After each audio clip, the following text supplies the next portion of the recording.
guys, we are back. Let's Chat Podcast. Happy birthday to us. Oh, a year. A year ago today. Unbelievable. Is that right then? A year ago today? Was it? Third of the third? Must have been. Was it 52 weeks? Yes. Yeah, 52nd week, isn't Definitely it? haven't missed a week away. No. Sure about that. How Well, we did crazy is 52 weeks worth anyway, so. How crazy is that, though? 1 year. I can't remember how I started, Chris. Take us down memory lane, Chris. I can't remember. I think What it was me and you and Tom were just talking about it. I remember you were talking to Tom. You were making Billy, I think, at the time. Yeah, we were shooting the short film, Billy. Yeah, that's right. And then we were talking about podcasts. I think you were on the phone. I was in the background. We were talking about podcasts, weren't we? And we were talking about those conspiracy guys. Yeah, I love podcasting. I think that's it. We all like podcasts, don't we? Yeah, all the time. When we got talking and, putting a podcast together, it's not very difficult, in terms of equipment and the logistics of it all. I mean, you just need good sound recording stuff, a place to do it, people to do it with. I think what we struggle with is our identity, isn't it? Yeah. Like that was a struggle in the beginning to pick a name for the podcast. I mean, did you have any kind of? It's really hard because I was reading this article the other day about podcasts. I think Tom shared it with us, and every single day there's over 1 million podcasts added to Apple iTunes. Do you know? Loads, yeah. It's unbelievable. Yeah, ridiculous. In the UK, there's like 30,000 a day added. Because it's so easy. Crazy. Well, so anyone can do it, isn't it? That's the That's the Anyone can thing. do it. I mean, look at us. You do it on your phone. We're like a group of lads. We're unknown. Nobody knows us. Back in the 60s, we'd be done for pirate radio. Yeah, It's true. This is the new pirate radio, though, isn't it? It is. But I love podcasting. I love podcasts. I think Yeah. there's some really good ones out there. Yeah. And the thing I like about it, it's not governed by any kind of company, no channel. There's no branding to be worried about. There's no executives breathing down your neck. You can't say this. You can't say that. And that's what I like about some of the major ones, like Joe Rogan, for example. You love Joe Rogan. podcast. He's come on leaps and bounds now, and I think he deserves all the plaudits that he gets because he's a genuine guy trying to find out the truth about stuff, everything, and I love all that. I think that's brilliant. I think with Joe Rogan as well, he just has such a diverse group of people on his. Because so one day he's talking to MMA fighters, the next day he's talking to like professional bow hunters and stuff. But I think that's what I wanted for this podcast. I don't know how you guys felt, but when we got into this, I didn't want to be held down by anything in particular. Yeah. But this is why it's hard for us to get an audience because we're not like a niche. We're not like, pure conspiracies or pure sports or have a certain field where we're more kind of noticeable. We're kind of general. And that's, I think, what the podcast is about. It's just about guys getting together and just chatting shit, isn't it? Just chatting shit, and that's what it is, isn't it? As you That's said. what women want to find out what men talk about when they're... Basically, that's what it is. And it's They so listen to go, disappointing, "He's isn't it? 'Cause I talking." think women probably assume we talk about like babies and weddings. Yeah, there's no real Talking, depth. we doing Yeah. our missus and I know. No. We just chat shit. And it's really funny where I read this thing the other day and it was like, to all the girlfriends, when you when you go out, can you tell so and so it was off Mickey Flanagan, yeah. when your girlfriend says, say hello to so and so, tell him you said this, tell us that. We never do that. See, we my never ever. my girlfriend always says to me, how's so and so? I don't know. Yeah. Oh, well, how is thing with it? I don't know. Well, you spoke to him. Yeah, I did, but I didn't ask that. I'm not interested. It's so true. I don't fucking care. It's so true. And it's the same. My when I go to my mum, how's Toby been today? Yeah, he's fine. Yeah. What's he been doing just in school? Yeah. And it's really funny though because I hear myself when I ask my son, Toby, how was school? It's fine. Yeah. What you do? Yeah. Nothing. And it's just me though, isn't it? That's just men though, isn't it, I suppose. But it's nice in this day and age to have a pro man kind of show. Do you know what I mean? Not in any kind of real political way, but just like, you watch a lot of things now. Everybody's too afraid to speak up about anything or say anything, but men and women are different. And there's a lot of criticism of men and the patriarchy and all that kind of rubbish. But it's nice to just be a man talking about men things. You know what I mean? And just no boundaries. Nobody's dictating what you can say. And that's you know the what I funny mean? thing It's about real, it, isn't it? and I think a lot of people are just afraid of real conversation. Yeah. They're afraid to talk and say something. Like if I say something which I regret because we're just talking, it's quite easy for one of us now to say something a bit stupid and go, "Oh fuck, right, I fucked up then. Sorry for that. I shouldn't have said it." But then that's an honest conversation. But nowadays, you can't even be honest, or you can't even afford to make a mistake in any social platform because you got all these dickheads who just can't wait to go, you're a racist, you're a sexist. You got to wait 20 years when you're famous, and then that's when they'll have you. Well, Exactly. That's why I'm apologising now. First Just in podcast, case. when we were speaking, he mentioned this. there was this. I mentioned about dildos now. There was this. There's a book I read and I quote quite often. It's The Secret Footballer, and he talks about this footballer that's sort of like commenting about football, and what he says is about that. His thoughts are, they say everything's through agents now and everything's through solicitors, and the reason is because if a footballer comes out and says something stupid, straight away their brands will drop them. They'll get fined. They'll be suspended, and that's what it is. It's about just being so afraid to give an opinion.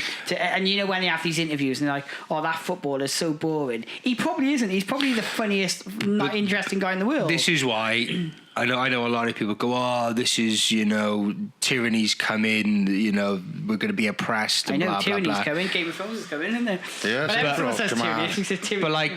But like this is what I've always said. It's the left that's going to bring around.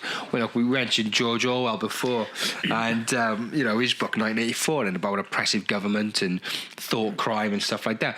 And this is what we're coming up to from the left. The left of side of politics is hard, far left, introducing these notions that you can't think a certain way, you can't express yourself freely. Everything's a thought crime. Everything you say, they're trying to it's all virtue signaling. You know what I mean? It's everything's like a minefield. Just be careful how you phrase that. Yeah. It's not about. Is that really what you wanted to say? I hate that. Oh, Is yeah, that yeah. really what you meant? No, but I don't retract it. So go fuck yourself. So what was your favorite part of this year then? Your favorite podcast show? Anything else sticks out? It's all one big podcast when I look back. It does. It was nice having the guests on. I think who was our first one? Was it Paula? Paula. Yeah, she was a good guest. That went really well. She was nice the to talk psychic to. one. That's like the impressionist woman, wasn't it? Yeah, she was nice to talk She was to. a nice lady. Yeah. She's so nice anyway. Very interesting, wasn't she? That was all interesting stuff. I think Chris was a good one when he was here from the Welsh Paranormal Society. Yeah. I hope we will be able to do that. We've talked about doing a live ghost hunt with him, haven't we? Just the logistics of that and sorting it out. But yeah, no, I'm that'd be sure definitely. we can figure that out, couldn't we? I think that's something to look forward to next year. But that was good, and it's difficult whenever you're talking to somebody over the phone. It's hard to kind of have a conversation with a group of us. But Chris, he was a good guy. Chris, he was that was a good one, probably my favourite. But then I do just enjoy our was just talking crap. Yeah. I think Ratty's story of his absence. No, what was it? Your abscess on your arse. Yeah. Getting packed. That was hilarious. I still giggle about that.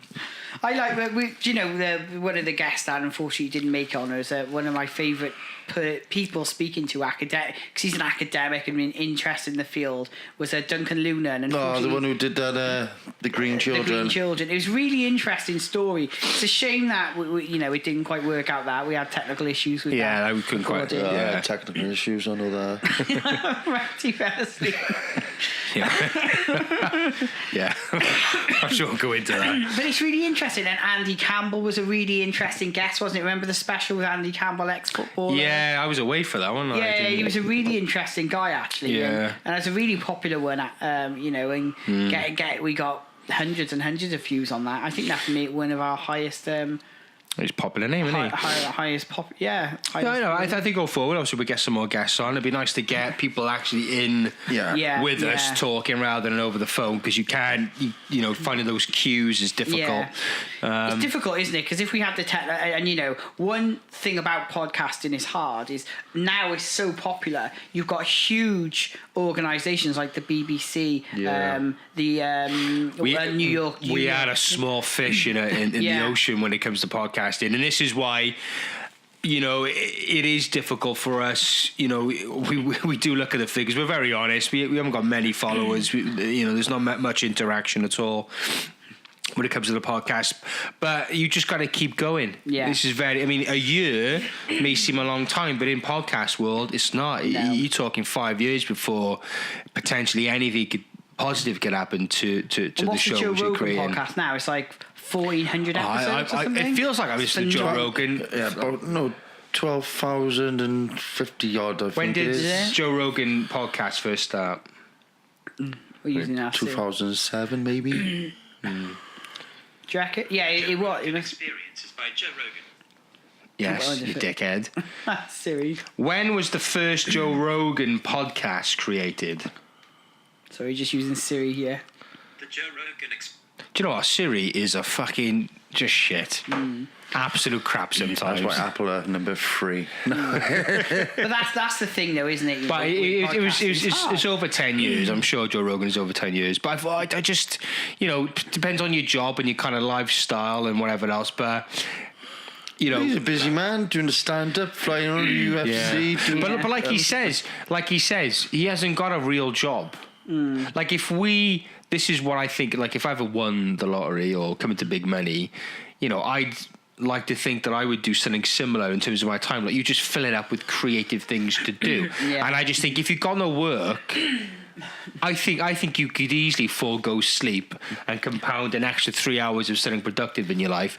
But I think when you got work, there's a bit of a feeling sorry for yourself. It's like, well, I've done a full day in work. Why the fuck am I going to dick around with that? Yeah. But I think when that's your job, when you're financially stable, I think you'd easily get up at 6. The quality goes up massively, doesn't it? He's doing the job what he enjoys doing. Exactly, yeah. One of my favourite another podcast I love is those conspiracy guys. It's hugely and interestingly now since the host Gordo gave up his job, he's doing it full time. The quality of his shows they're unparalleled in my opinion. The good thing about that, Joe Rogan's success comes down from perseverance, but also the fact that he's a stand-up comic. Yeah, he's really famous before anyway. That's really helped, but he's also got a really good ethical approach to podcasting, and there's obviously he works hard on it. Those conspiracy guys, again, determination, perseverance, grinding it but out. they're in that kind of niche, like what you're getting with that podcast. So you can promote that. You can go to the right groups on Facebook, conspiracy groups. Yeah, and they go, got right. a theme, innit? Yeah, ours is just talking shit. And I don't know whether... Unfortunately, those bastards will stop me promoting our thing in our Facebook groups now. Banned, I've been banned for pretty much everyone now. What's that? So when a new because actually promoting it's really hard. It's really hard because if you look on a timeline on Facebook, you look from 5 minutes to 10 minutes. There's 50 posts, aren't there? Yeah. So what you can do is you can then share it with different groups, but unfortunately groups are really precious about having members not posting things, and initially they were letting me post things, but now they're stopping me doing that, and it's really difficult, and I think all these big podcasters, they've got funding, which is a huge issue, isn't it? You can have a campaign. It is. You just at some point you have enough content that's created that you become a bit more noticeable. Yeah. And then as long as people enjoy the content which you're creating, then hopefully 2 or 3 may share it. 2 or 3 people may tell somebody else. And that's how it expands. It's not like a huge global acceptance, we all like this at the minute. Yeah. It's that gradual stepping stones. And I think the more you create... It's a word of mouth where it gets... Yeah. But and then there's the spreading of it. But again, like I think we said this, day one, that this is going to take a couple of years before it gets anywhere. Absolutely. Just go to town in the night time, just on those stickers with lad chats. Just Yeah. Hands it out. Well, you could do that, but we are going to create adverts and pay for the adverts to be boosted on like the likes of Facebook and stuff. I think that'll help as well. That will help. But anyway, there we go. So happy first birthday to us. I know. no cake. I know. I was going to stop and get a cake, but I realised I've got really high cholesterol. I'm probably going to be dead in like 6 years, so I better not. Right, let's think of some stories. Chris, you've been busy, and Tom? Wow. Which one are we looking at first? Right, so I post a story, the sock stories in the Mirror. Can you find it, Jim? Yeah, it's quite a late one. So this guy, anyway, recently moved in with his girlfriend, noticing, getting to know somebody when he first moved in. It's really weird. People are weird anyway. Shall I read it out? Go on. So, title is Man Shocked to Discover Girlfriend's Secret Bathroom Habit Involving His Socks. All right. Where do you think this is going, Matt? So, if it was the other way around, woman finds her socks being used by her husband, I think I would assume straight away. Yeah, you make an assumption. All right, so after noticing he was running low on socks, a man decided to ask his girlfriend whether she'd put them in the laundry. He wasn't at all prepared for the simple question that caused an argument between them. But it turned out the woman had been hiding something from him for a few months, and when confronted about it, she broke down in tears. No. And now the man has turned to the internet for advice after being weeded out by the truth. God, they really built this up, don't they? Yeah. It is a really awesome. So, the unnamed man, 28, revealed all in a post on Reddit's relationship advice forum. Well, let's just skip to the fucking story. Yeah. Okay, so since moving in, she's taken ownership of the laundry and doesn't ever let him help. At first, he thought it was sweet that she wanted to do it all. However, he now knows there was a very different reason for her doing the household chore. While taking out the bin, the man claims to have discovered a pair of socks in a bag covered in what looked like poop. Ooh, he was baffled because the couple didn't have any pets or kids, and he couldn't understand how it had happened. But after confronting his partner, she admitted that she prefers to use socks to wipe her bum instead of toilet paper. He said, I flat out asked her if it was a fetish. It's not a fetish. She confessed to using a sock after going to the bathroom. Wow. I found out the reason she was also does the laundry is because she was hiding the fact that she uses the sock to wipe with, primarily her own. Oof. She admitted she has done this for a long time. Her reasoning, as best as I can understand, is that because she is a germaphobe. She's afraid toilet paper will tear and is afraid of getting her hands messy in any way. Just wash them after. She uses socks because it's covered her entire hand. After this story is ridiculous. After she's done with them, she throws them away. She used mine because she didn't have any other socks. I hope we can laugh about this later. Blah, blah, blah, blah. That's expensive toilet paper, mate. It is expensive. Imagine that, though. That's fucking... Do you reckon that's real? I reckon. I hope. Probably. Just buy a fucking dishcloth and you can fucking wash it off. I mean... Right. That's... like, I'm not being funny. Like, a fucking sock. You have that's a lot of socks you're going through. Imagine that, though. Because one sock's not going to do it all, is it? No. Maybe not even a pair, depending. Right. Women don't have rabbit poo. They fucking take shit like normal people. Gosh. I'm actually speechless. For once. Good luck to him. Imagine that, though. What's the weird... So you guys have lived together before, and presumably with other people. What's the weirdest habit, then, that you've had? Have you ever lived with anyone that's got really weird habits? Yeah. Go on. See my landlady use the toilet as over my door. See what? My lady. Yeah. On the toilet. So she as I opened my door because my door was opposite the bathroom. So she goes to the toilet and just leaves the door open. Yeah. Why was she using your toilet? No, she was. She lived there. She could do whatever she likes. Oh, so you lived with that landlord, did you? And dildos on the stair landing. What? Yeah. This woman had no bounds. Clearly. What did you say about that then, Matt? So I just took a picture. So she just used to leave her her sex stuff lying around, did she? No, the dog had the dildo. The dog's just running around with a dildo in his mouth. Yeah. Was she like an older lady or? Yes. Did she ever knock on your door in the middle of the night? It was like. No, she used to knock on her son's door.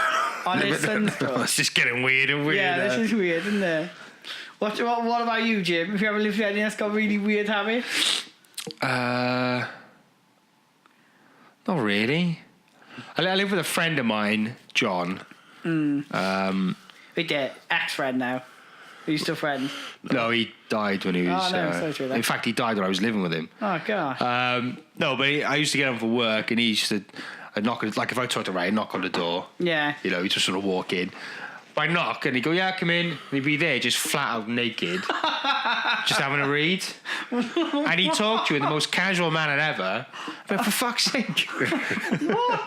He goes, man, you're fucking naked. Anyway, so he just had no kind of, he just didn't give a shit. But he had, before we moved in, he caught this heart condition and his heart grew very big and he had to have a heart operation then. Why was he wearing clothes though? I don't understand. Oh, he just I don't know, maybe he's part Swedish. I have no idea. He just didn't. Some people are like that, they just don't care. Yeah. They're quite open to be naked around you, like, you know. But whilst we were living with one, I was only living for like 6-7 months, and then he had a heart transplant, and then we moved in, and then during the course of his stay, he's on a lot of different tablets because obviously the heart isn't his own, so you gotta make sure that works.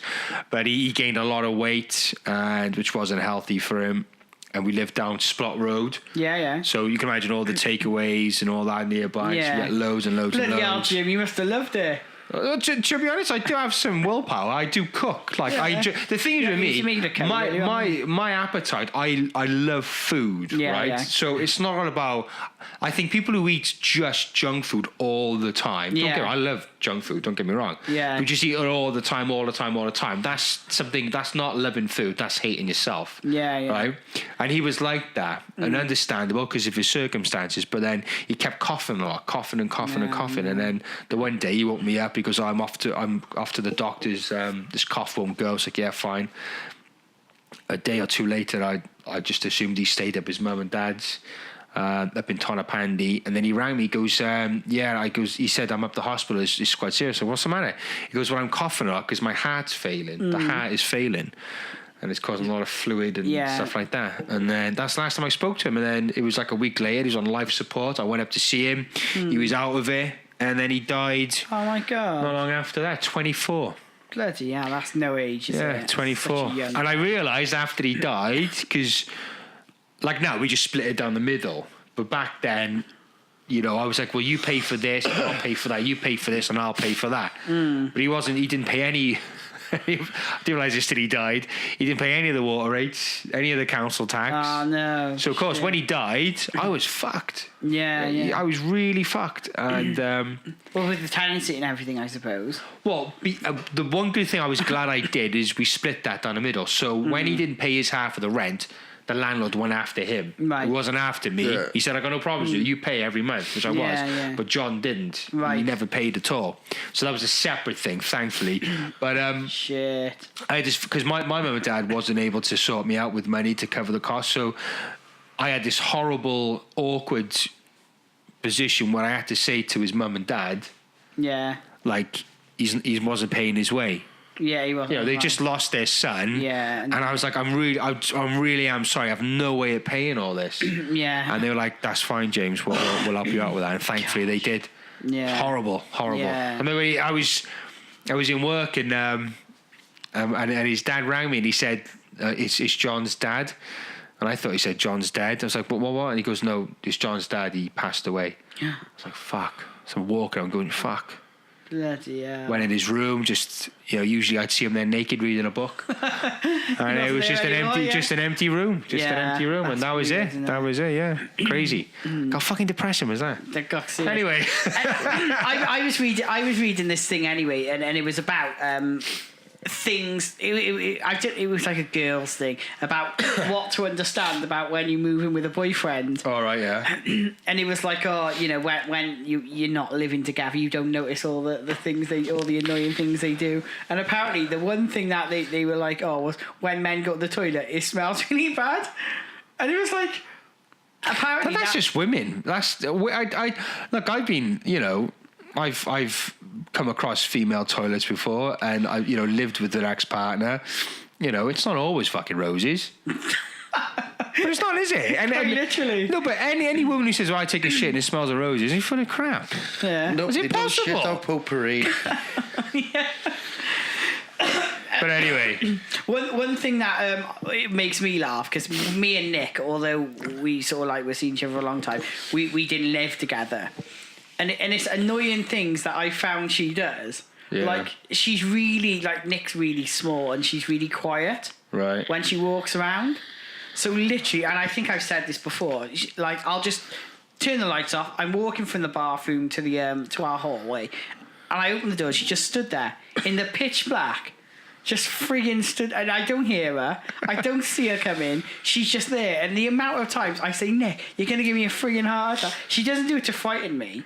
She just like walk into the bathroom, like to brush your teeth or whatever it is. Have a shit, Well, that's when you've made it as a couple. What's that? When you can take a shit and your girlfriend come in and brush your teeth. Oh no! We're I still, don't like that though. We're still. I've never liked that. We're still really weird about that. So like if I need to go to the toilet, I'll go, like everyone's downstairs. I'll go upstairs, and then if everyone's But the thing is, people say that's stripped down in a relationship. It doesn't matter what you do.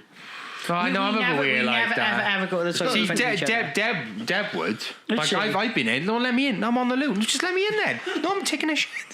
I don't want you in looking at my straining face. Have a good day. So you need to take one. Go to West if you want. Where's the fucking toilet paper? And that for me is a bit.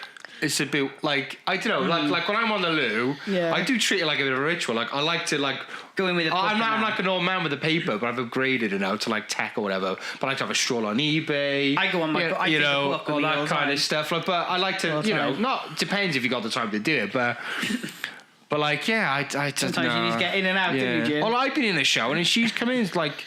She was like, well, is it number 1 or number 2? Because like I need to know these kind of things.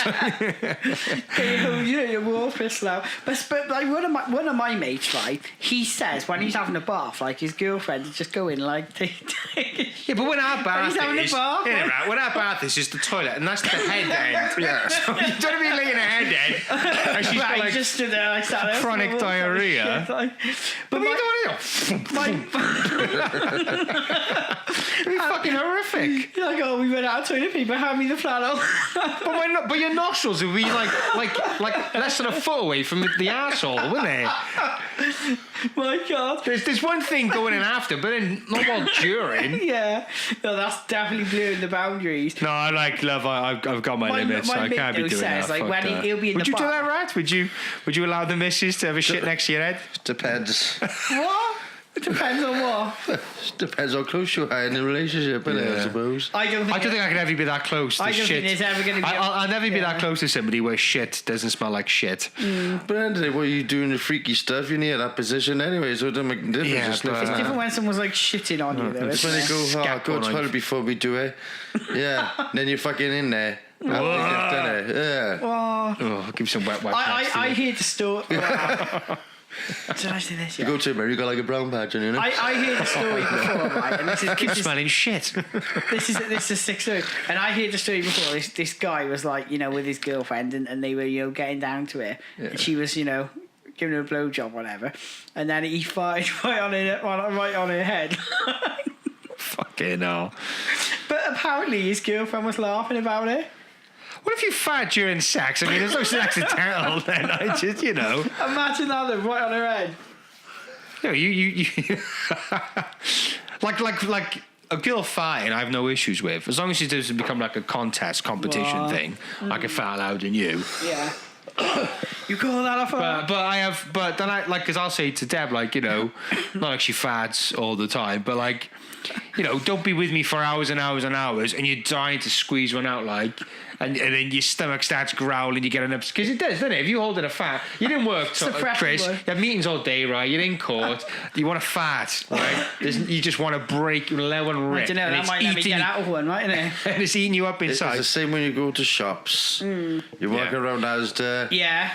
You got to let one out. Yeah. So you try to fight the quietest. I didn't go. Well, I did. This is. Then as you walk, you just look at her and go. You smell that? this is no lie, right? Go by the egg section. It was. I think it must have been around Christmas. I was going to the deli section to get some bits and pieces, and there was a huge queue of people like picking up their turkey or whatever they're picking up, and I was there, right? And it absolutely stunk. Like, I'm not talking, it like stunk death. Like someone had fucking death. Somebody died or whatever. Yeah. And literally everyone was just like, and like when someone fought, and everyone just like, yeah, sort of looking at, and everyone was really like this, looking around. And I was just like, Any guilty faces? oh, well, you start getting suspicious. You don't start trusting anyone then, do you? You always look at the bigger guy. Even don't if you? you're the one who did it, you still don't trust anyone. Like, But it's funny though, because there was this big guy that was stood there, and everyone sort of. Yeah, just but like, that's the thing. If you're a looking big at guy, it. you I will bet- get looked at. I bet it's the petite woman I know. I bet I was thinking with a slap on her. I bet you he wasn't that guy though. Do you know what? She's probably held it in all day because she's too afraid of fat. It just come out. She couldn't handle it, and then it's just Slapped festered out. inside and it's become this fucking like gas of death. He was a guy. I remember being in work and there was Friggin' there was this cleaner. He was in this huge sports hall. He was a large guy from Czech, and he's right down the bottom of this sports hall working away. Lots of fermented cabbage. Days. Huge sports hall now, right? That's important to understand that. Right, And he's God. right down the bottom. Yeah. I opened the door. It was like a fucking wall. It hit me in the face. He managed to stink out this huge sports hall area. It was fucking horrific. It was really bad. I'm like, what have you eaten today? That smells and travels and fills a room of this fucking size.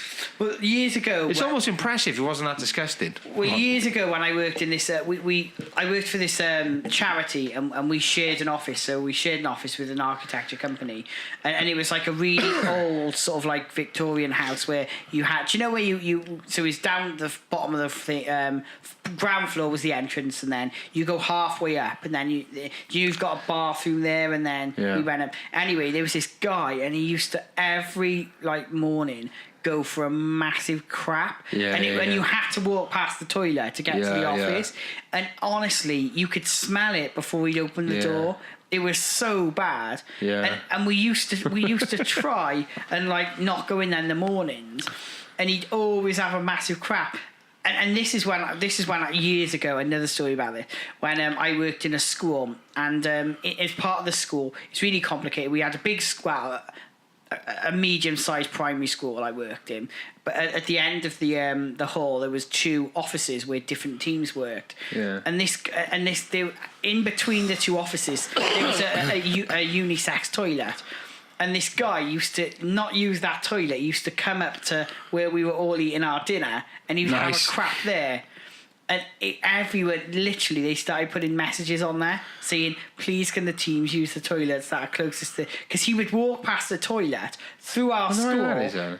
Because he didn't want to go next door, next to his office, where everyone would know it was him. Hit and run. So he used to, and everyone used to, as soon as they used to see him coming up the stairs, they used to all start kicking off. Here we go. It was disgusting. And not just that, when people don't clean up after themselves, that would piss me off. So if I moved in with somebody and they went to the toilet and they like had a massive crap and Devastated didn't clean up. But some people do though, don't they? Ooh, hello. Shamima Begum's ISIS husband. Back in the room. Little technical issue there, so you'll notice a little jump cut. So we were talking about Shamima Begum's... What am I on YouTube for? Shamima Begum's boyfriend. Husband, isn't it? Husband, sorry. And, he said he only fought for a little bit. And... where is it? A short period of time he fought for, and technically I was part of the group. Luckily, I did not have direct involvement in hurting or harming people. And he said he fought for him though, so how could he? Surely that's what he's doing. What else did he say? Because surely they won't let you go that easily, surely. And he says, "I know Shamima is not a danger to anyone, but she made a mistake and she'll have to live with the consequences. She never really did anything besides being a wife. She was a good Islamic wife. She stayed in the house, took care of me, of my child. I hope our government can see that I really made a mistake and very much regret what I did, that I lived a very miserable life in Islamic State. I want to better myself and hopefully return to life as it once was." See, the thing for me is, if you're deeply, deeply radicalized, right, so you're well entrenched, you believe in death to the West, what has happened? He's not stated what's happened for the turnaround, because you can't just go, "Oh, yeah, this is a bit shit, isn't it?" You know, if it's Didn't say like that in the brochure. Yeah. So for me, it just all sounds a bit suspect. It all sounds a bit dodgy. I think a lot more come out of that. Is it got anything to do with the fact that Islam, ISIS now, is being affected, like the army now, not the ideology, that's always going to be around, but the army itself is kind of losing ground, losing their base. That was the last I heard. ISIS was being kind of defeated in many respects. But you get other factions. Oh no, you will. No. I'm not saying they're defeated. You had the Taliban. You had Absolutely. You know. Oh no, they ain't defeated in the sense of an ideology, because that's hard to defeat that. But in terms of like just the military bases in Syria or whatever. As I said, I was listening to this podcast, Caliphate, and what they said is in Syria they are defeated, but there's other places like Afghanistan now, and Iraq, you know, and what was the other one? Libya. They're just savages. Well, it just moves on. Yeah, they're just savages. That's what I'm saying. How could you be a savage like that, and they go, oh, actually, I try and lead a normal life. Your normal life. That was your normal life. It, really. I just don't see how that's possible. I'm very suspicious of it all, and I think we should be suspicious. I'm sure this will drag out in the newspapers for the next few months as well. But the point is, how do they get to be radicalised? That's what I want to know. What is it in this country?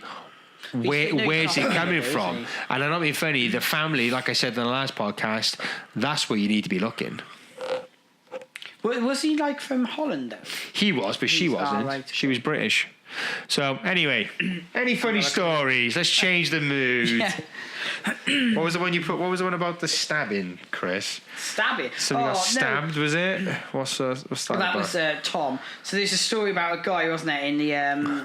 He was in hospital and he got stabbed in the back with an axe. And there's a picture of him going for a cigarette with an axe in his back. You seen that one? Here we go. So nearly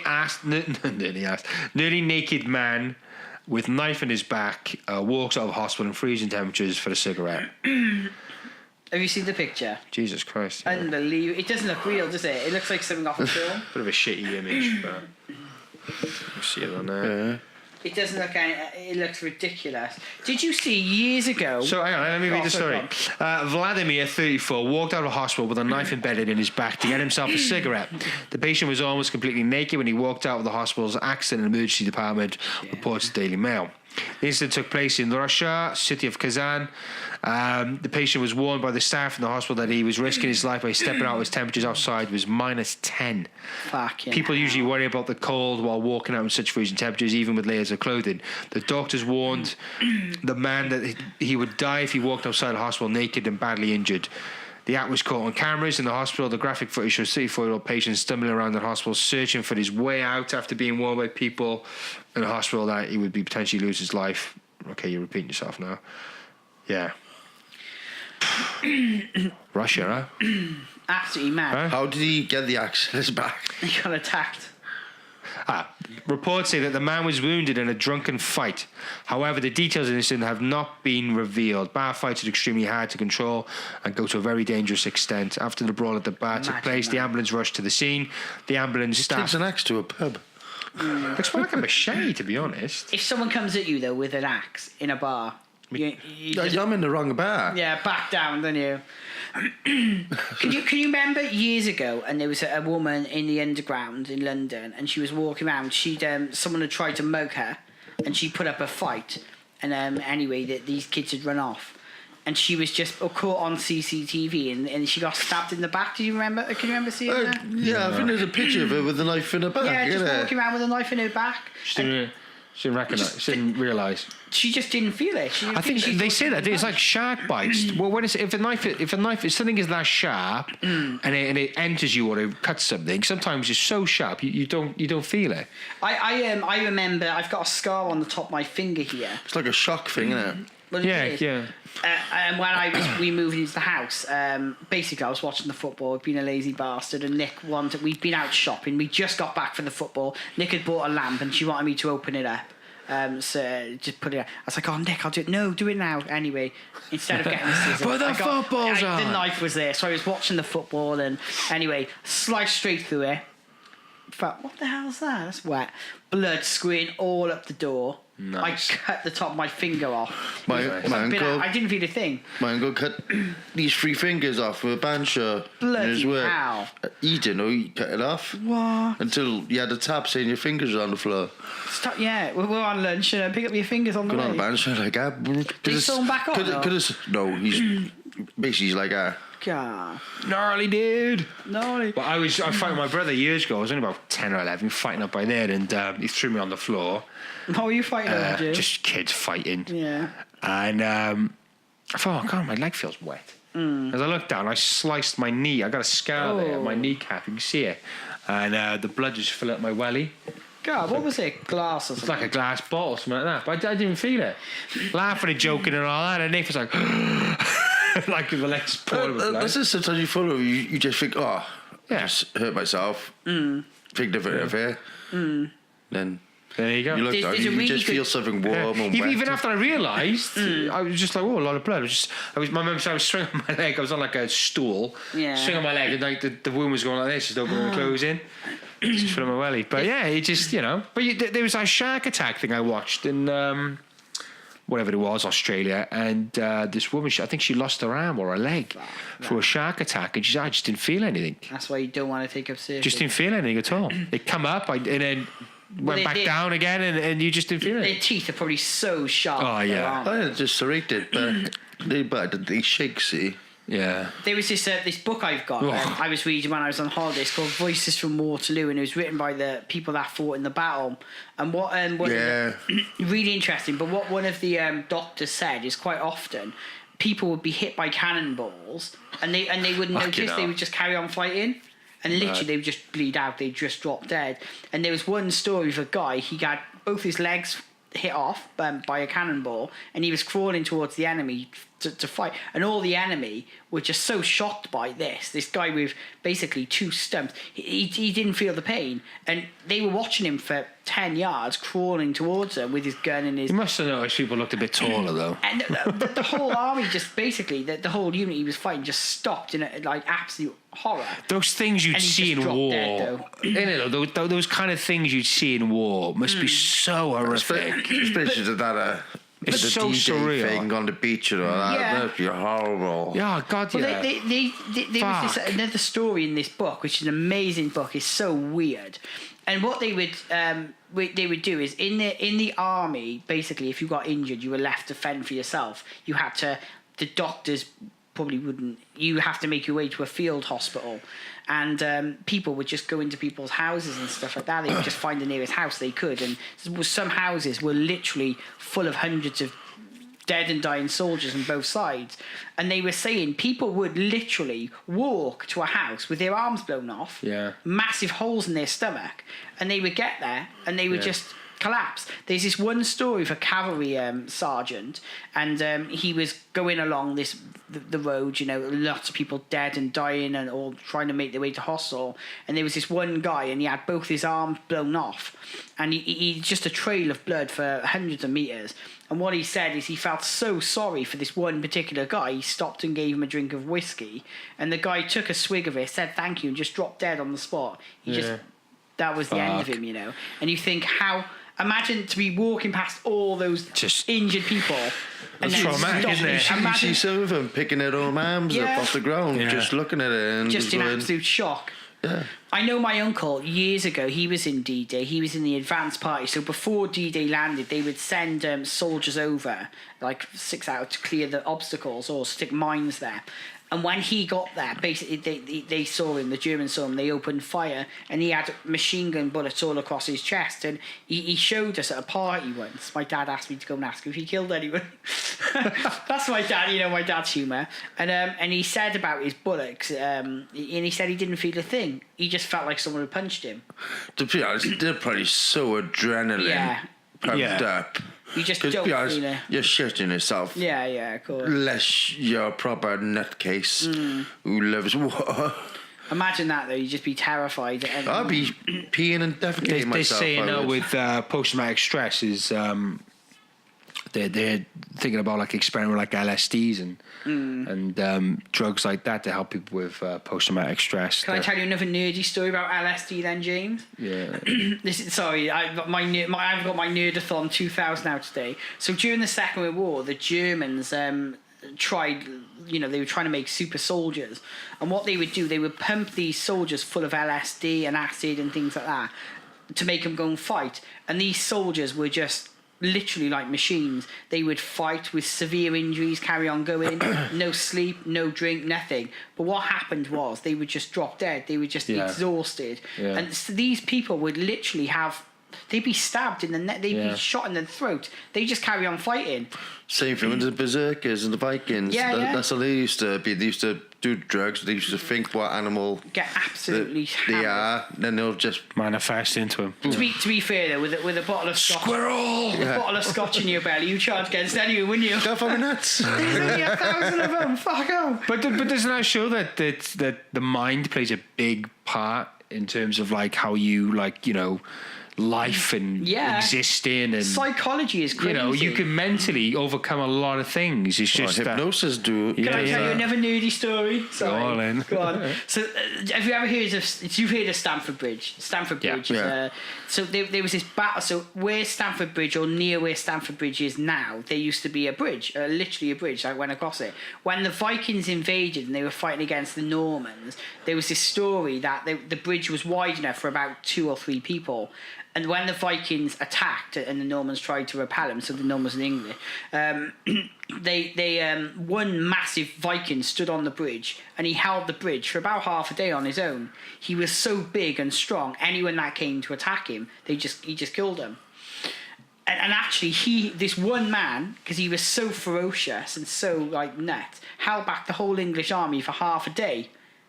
Imagine that, and all his mates were just cheering him on and running over and giving him alcohol, just to fucking.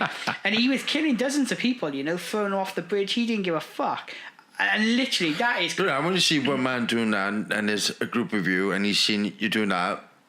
The confidence of those group of people. Demise. They just think this guy's but the psychology of that. I'm not going next. Well, imagine that there's one person. Cheers. There's one person on the bridge holding off a whole army. You think, wait a minute, what's the rest of them going to be like? And anyway, it's quite impressive, isn't it? he got killed in the end. They went into the bridge and just stabbed him to death through the English did. So. Typical English, isn't it? Yeah, fucking bastard. Get into the bridge. So I feel proper nerdathon today. I'm on a real nerdathon. I'm zoning myself out with all these stupid stories. Any other stories you have for today? Did you read we touched on this a little while ago. Remember that there was this a thing in China where they would throw coins into the engine of aeroplanes for good luck when they were travelling. Huh? We talked about this before. Did we? Yeah. And anyway, apparently it's really common, not in Asia anyway, so it's for good luck, to make sure the plane ain't going to crash. You get your change, chuck it in there, and it's good luck. An airline is so sick and tired of it because, of course, imagine chucking a coin into your engine. That's quite dangerous. Yeah. So I know they do test jet engines by chucking stuff in there, like they chuck frozen chickens and stuff like that. Just make sure the bird goes through it. Yeah. Because if they're flying in the air, a bird is going to... It's really common. Go in it. Yeah, it is common. Yeah, birds get struck at airplanes every day. But anyway, so they're so annoyed with this now. They've started putting up guards to stop people fucking chucking coins in there and fining people for fucking stupid people coins into an engine of an airplane. It's mad how many cultures are so superstitious. Yeah. Maybe they know something we don't know, Jim. No, I just think it's just superstition. I just think it's some cultures just, they're so... I feel like they are chucking some engine. Yeah. Imagine that, though. Someone... You're going on the plane, you just see people chucking coins in chucking there. bars of gold in it. and imagine that, though, Yeah. People are nervous. My oil tacklin's empty. I can't have a look. I mean, I was lighter. People are nervous enough about flying anyway, aren't they? Well, imagine you're sat there by the wing. Some pricks chucking in fucking pennies. Someone's empty like a toolbox in there. You're just like... He'd be chucked out of the plane. It's bad though, isn't it? Have you guys got any superstitions? What, going on the plane? Just generally. Yeah, not going on the plane. Oh, you don't like flying, do you? Never been flying. Have you got any superstitions though? No, not really. Not really? No, It's a wiggle room in there. I haven't got, but I know lots of people that do. I got like an OCD thing where, like, you know, if you're like hitting railings and you miss one, go back at it. That's not really a superstition, is it? That's Yeah, of OCD. course. Yeah. Superstition? Well, it is kind of superstitious. You think something's bad's going to if you don't do it, but it's also a bit of OCD as well. When I used So to, I don't think I have got any superstitions. when I used to play football, me and Tom, we used to play football a lot. Tom already told you. And when I played for this team, and one of the captain used to put like his football boots on, like, but he would always do it in a really weird thing. So he would put his socks on, and then 10 minutes later he'd put like another pair of socks over there. He'd always put his left boot on first. And then it was just really ritual, weird. is it? Just a really, really weird thing. I played with someone that would never wear the same colour laces. So every game he would have different colour laces. If one of them wore out, he would throw the other one away. You get lucky pants and all stuff like that. Do you know Hulk Hogan, when he flies, he wears the same pair of red coloured pants? He survived 4 airplane crashes, Hulk Hogan. Do you know that? Is he? Yeah. That fucking works then. Yeah, well, of course. I keep doing the same fucking thing. Lucky red pants. Yeah, no, his hair and moustache might have something to do with that. Yeah, I know. I have worked with some really strange people, you know. I used to work with this woman. She had OCD, but she had like quite a lot of problems anyway.